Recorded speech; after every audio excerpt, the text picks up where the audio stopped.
These games are from the 1959 Zürich International Chess Tournament. And if we put the cross table back up for you, you can see that Bobby came third place, and it was quite a competitive tournament. We weren't sure until the very end who was going to win.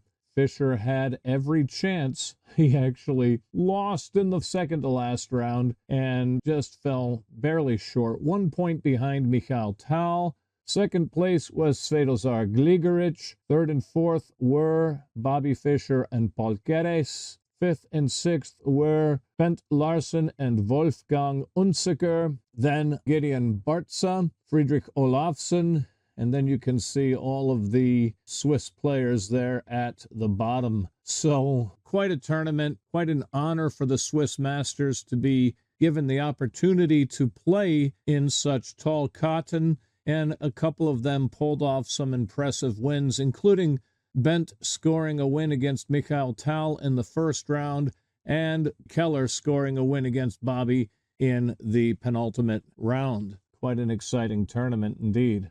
First game here is against Wolfgang Unzicker. Unzicker was born June 26, 1925. He passed away April 20, 2006 at the age of 80. He became an international master in 1950 and a grand master in 1954. And he was West German champion in 1948, 50, 52, 59, 63, and 65. He also won the unique East and West German Championship in 1953. He tied with Boris Spassky for first place in the Chigorin Memorial Tournament at Sochi in 1965.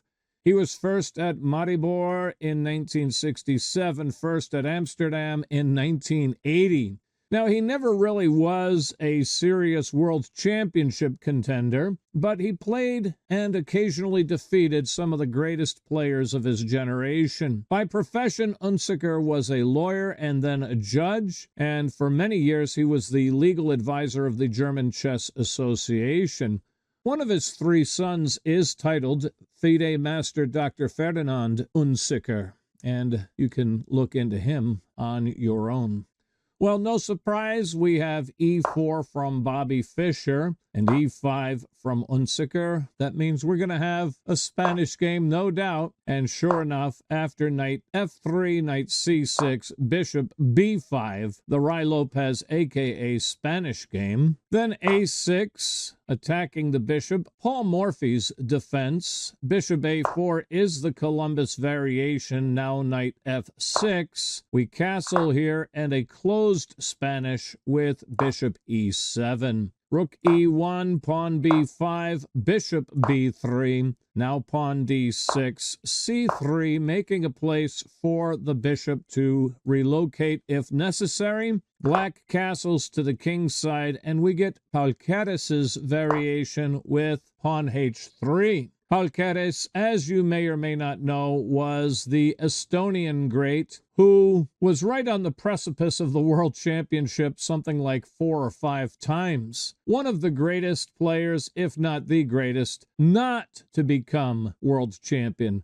And you can throw names like David Bronstein and Viktor Korchnoi in that list as well. Well, here, knight a5 puts the question to the king's bishop, and that question is answered with bishop c2. Now c5 is played, pawn d4, and we get Mikhail Chigorin's defense with the queen to c7. Queen's knight comes to the d2 square, and bishop to d7. Knight f1, ready now to go to either of these two squares, depending on your mood and the position. The king's rook comes to e8, and in this example, knight to e3, and pawn g6, and we're going to see that king's bishop transfer back to this diagonal here somewheres. This is known as the Yugoslav system, by the way. We get queen's pawn takes the king's pawn,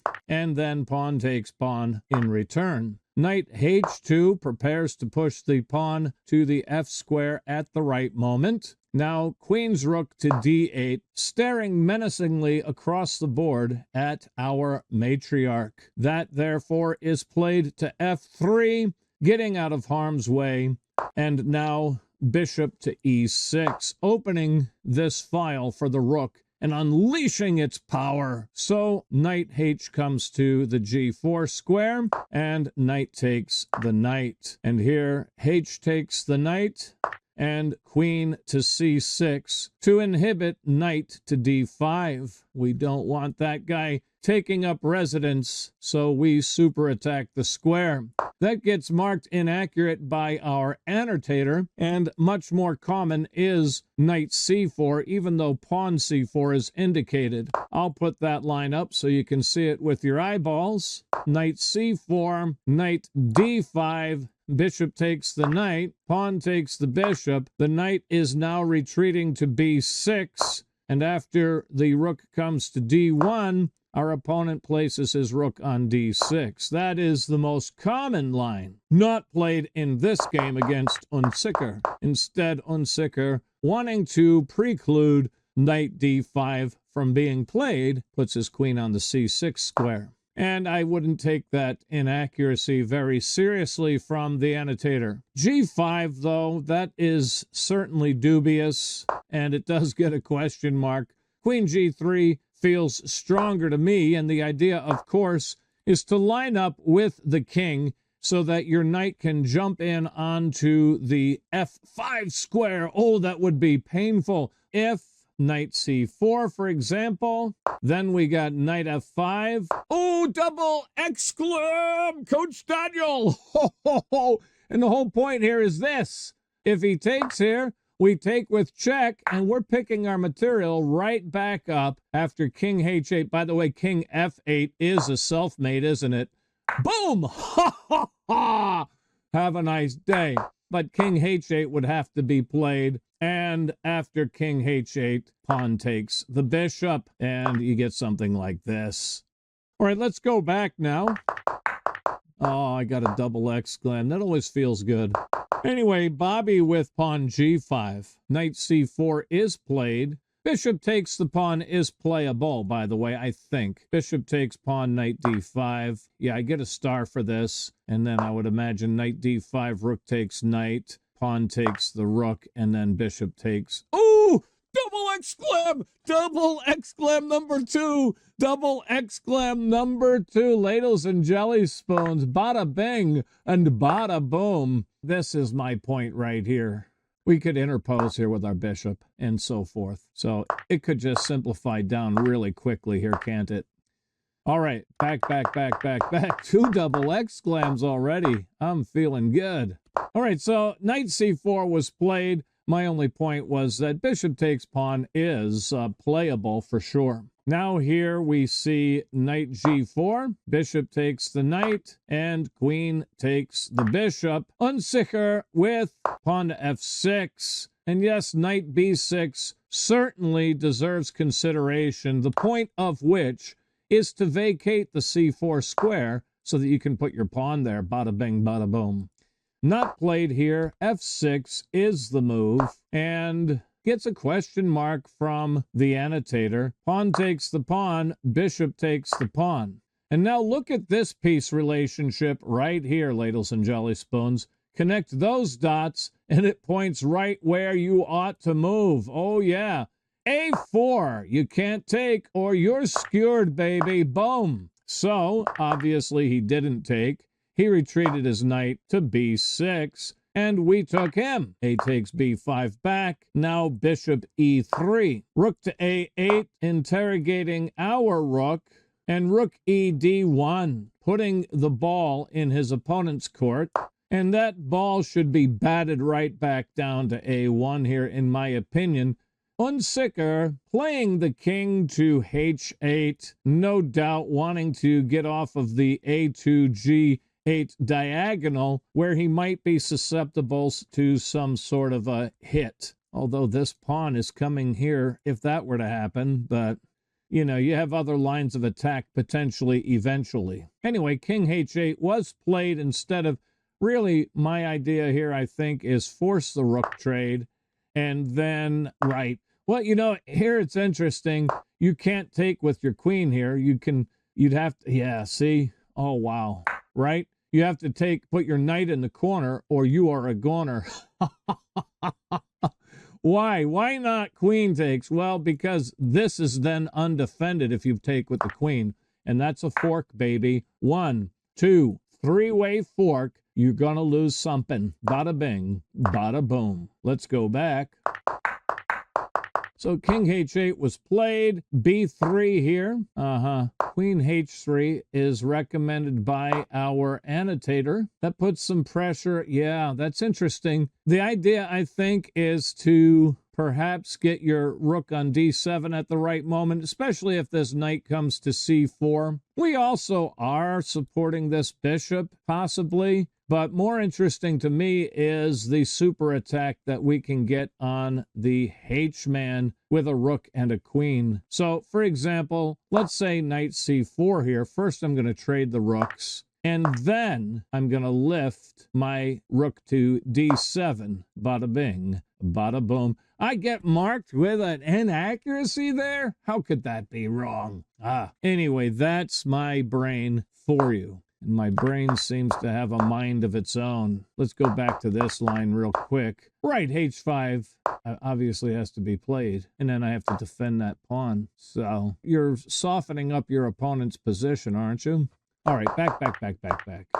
But not liking my idea completely. Likes it a little bit, but... And again, don't worry too much about the yellow marks. We've seen many times where the annotator couldn't agree with itself. It would mark it yellow or orange, and then on the very next alternate line that we suggest, it will tell you, no, the move that the guy that just played that he said was bad, now all of a sudden is the best move. And I'm sure we'll see that tonight. We always see it at least once or twice a week, where something is marked as an inaccuracy or a mistake by the annotator, but then when I offer an alternate line, the original move is suggested by the annotator, and that's why we call the annotator Ficklebot, because it can't make up its mind. Ficklebot!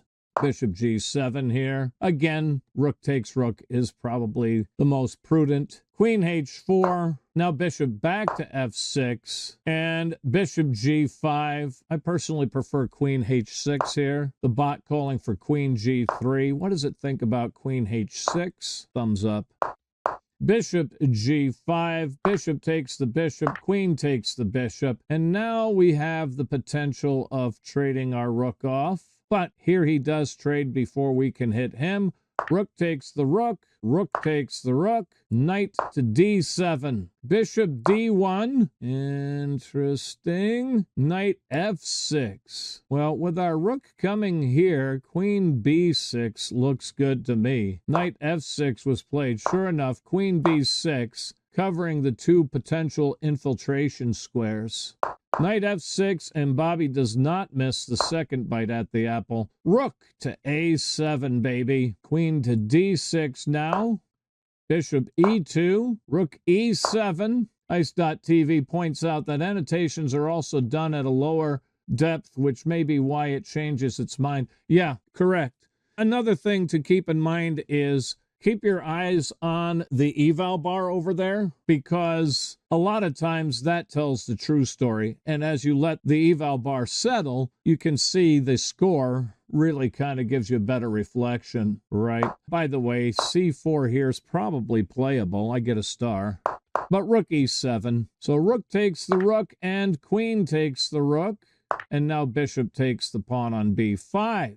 King comes into the game, g7. Now bishop back to e2. Queen c7, queen e3, queen a5. Bot calling for, yeah. I was about to say queen e7 to protect the pawn, but clearly queen d6 is much better because it keeps the queen much more active on an open line. Queen a5 from Unzicker. Pawn g3, queen a3, king g2, queen a5. You may wonder, why doesn't he take this? Because he doesn't want to give up that one. If you take this one, you give up that one. And yes, you might wonder, well, can't I then take this one? Sure, but that's a check there. And you end up having to go back anyway. All right, so that's why he didn't grab the pawn. Now queen d3, and he really wants to infiltrate to d6 here, no doubt. Queen b6 keeps that from happening. Queen c4, queen c6 marks that as a mistake. Bot calling for g5. I would think h5 should also be playable. Get a check mark there. And then, yep, and after takes. And we've got a nice passed pawn here on the outside. Yeah, king here? Really? That's an odd move. Ah, that's hilarious. Coming back to what we were just saying. When I played the bot's recommended move, now note, when I played my choice, it said no, king f8. And I thought that was strange. And as soon as I play king f8, the bot's recommended choice, the bot says, no, don't play what I told you to play. Play what Unzicker played. Queen c6. Perfect example. There you go. There you go, ladles and jelly spoons. Now Ficklebot says, no, don't listen to me. Listen to Unzicker. Queen c6 it is. Ignore the question mark. That is funny. That's about the funniest thing that happened all day because we just got finished talking about it. You guys see it, right? Queen c6, question mark. No, Ficklebot says, play g5. I say, why not h5? Ficklebot says, yeah, but king f8's better. Okay, why is king f8 better, I ask? And then it says, it's not. I was just psyching you out. Queen c6 is the best move after all. Ficklebot. Queen c6 is played. Bishop d3, and that should not get an inaccuracy either. I mean, you've got to defend the super attacked pawn, don't you? You can always push that b-man on the next turn. Queen b6, pawn b4. The bot calling for a repetition here. Now I want to see if the bot changes its mind again. Nope, it likes that move. Pawn b4. Pawn takes the pawn, and pawn takes the pawn. Knight g4, super attacking the f-man. Queen c5 interposes, and queen takes the queen. Pawn takes the queen. This guy becoming a monster, ladles and jelly spoons. A monster. Watch out. Time to put up the ladles and jelly spoons because that pawn is now a 2-point pawn. And as you know, when you cross into enemy territory, your pawn increases in value. It goes from being a 1-point pawn to a 2-point pawn to a 4-point pawn to a 6-point pawn to a 9-point pawn called a queen. Oh, yeah! All right, so black has to be concerned about c6, doesn't he? So he gets into the square of the pawn immediately. You know the rule of the square. Let me remind you that the king has to be inside of this square to catch up to the pawn. So that's why he plays he played king f7. Same thing, it's just different. The important thing is that he moved to one of these three squares. f4, king e7, king f3. Yeah, bishop e2 sends the knight packing back to f6, and then king f3 can be played. Instead, king f3, he played knight f6 of his own volition here. That's remarkable. Knight h2 definitely keeps fighting. That gives check. And if you come to g2, I go right back, baby. I'll take a repetition, says black. Coming back, simply defending knight should probably also be an option. Let's have a look and see what bot says. Thumbs up. Knight f6, though, from Wolfgang Unzicker, and bishop b5. Great control here of all of these squares. What a barrier. That king can't do anything on the queen's side. Do not play pawn takes pawn. Look at the question mark, and boy, oh boy, oh boy. Look at the eval bar. That drops to dead equal. Because why? Boom! Knight d7, and this game is drawn. Bishop b5, though, and now king e6. Yeah, pawn takes pawn. Yeah, I don't know. Pawn takes pawn is answered by pawn takes pawn. Yeah, I mean, it's worth a try. You don't want to play king takes pawn because knight h5, right? And after knight h5, you have to come back to f3, and then, you get all kinds of... Black's hopes are still alive, let's put it that way, with 3 isolated pawns. And obviously, he's willing to give up a knight for a pawn or two if he can. If he can eliminate white's pawns, it's drawn. Anyway, king e6 was played. Bishop c4 check. King back to e7, pawn c6. And again, this is still going to be inferior for the same reason as before. It still doesn't work. I want to emphasize that because you beginners just want to grab that free-looking pawn and draw the game. So, can't do it. c6 was played by Fischer, knight e8, covering the next square. Now pawn takes e5. h6, king e3, knight c7, king d4, pawn h5, king back to e3, and he's going to come on up in here, going after this weak pawn. So g5 prevents that, and he's got a little barrier of his own formed. But bishop e2 is going to break that barrier. h4, pawn takes pawn, pawn takes pawn. Now bishop back to c4. His job on the king's side has been completed. Now he goes back to controlling all this territory here, and his king will contain that last passed pawn. Knight e8, king f4, king d8. Okay, knight c7 is going to be answered by king g4, and that doesn't really accomplish much. King d8, so king g4 anyway, king c7, now bishop f7, hitting the knight, knight g7, king now takes the h-man, king takes the c-man. He still has hope if he can just get rid of these pawns. But king g5 and Unzicker resigned. And the reason is, look over at the eval bar over there and look toward the bottom of the eval bar, and you see it where it says M14. Let me see if I can highlight it. It doesn't highlight, but if I put my thing over it, it's dead center now where it says M14. That means, yeah, that's right, that knight has nowhere to go. He's out of places to run. So M14 is up there. We'll put the moves up. The 14 moves, we'll put them up. But you might think, well, then I have to come here so my knight can come here. It's not going to help because